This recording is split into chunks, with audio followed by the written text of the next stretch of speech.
Hello বন্ধুরা, কেমন আছো? আশা করি ভালো আছো। আজকেও কিন্তু আমি তোমাদের সাথে চলে এসেছি আমার লাঞ্চের মেনু শেয়ার করতে। তো আজকে কিন্তু খুব সিম্পল খাওয়া দাওয়া। তো ফার্স্টে আছে ভাত, দেখতেই পাচ্ছ। তারপরে এখানে আছে এরকম ঝিরিঝিরি করে কাটা উচ্ছে আলু ভাজা, আর এখানে আছে টমেটোর চাটনি, এখানে লঙ্কা আর লেবু আছে, আর এটা আছে কিন্তু সজনে ডাঁটা দিয়ে আর এরকম বড়ি দিয়ে একটা চচ্চড়ি, আর এখানে আছে মাছের ঝাল, আর এখানে হচ্ছে জল। তো চলো খাওয়া দাওয়া শুরু করি। কার কার এই সিজনে বলো তো ডাঁটা খেতে ভাল লাগে?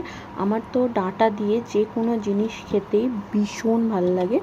তো ফার্স্টে আমি তেঁতো খেতে হয় যেহেতু উচ্ছে আলু দিয়েই ভাতটা মাখিয়ে নিয়েছি।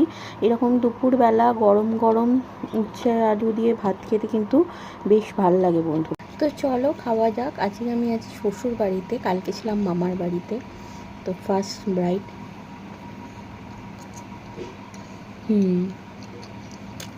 খুবই ভালো কাটা।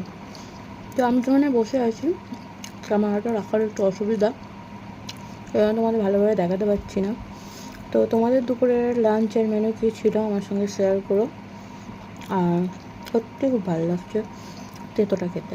ভাবলাম একটুখানি লঙ্কা চিপে নিই, তেঁতোর সাথে কিন্তু একটু লঙ্কা হলে জাস্ট জমে যায়। তো দেখো দ্বিতীয়বারেও কিন্তু ভাত ভেঙে নিয়েছি, এরপরে চচ্চড়ি দিয়ে মাখিয়ে খাবো। আমার কিন্তু ভীষণ ভালো লাগে চচ্চড়ি খেতে, যে কোনো চচ্চড়ি আমার ভীষণ ভালো লাগে খেতে। ভাতের সাথেও না, মুড়ি দিয়ে চচ্চড়ি খেতে আমার কিন্তু একটু বেশিই ভালো লাগে।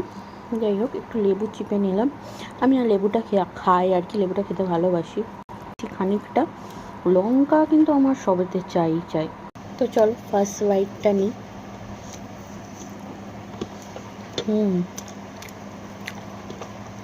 দারুণ। এর সঙ্গে এমন করে ডাঁটা নিয়ে যে বন্ধুরা দেখো, বড়ি ডাঁটা সব মিলে, কুমড়ো আলু সব মিলে একটা অসাধারণ।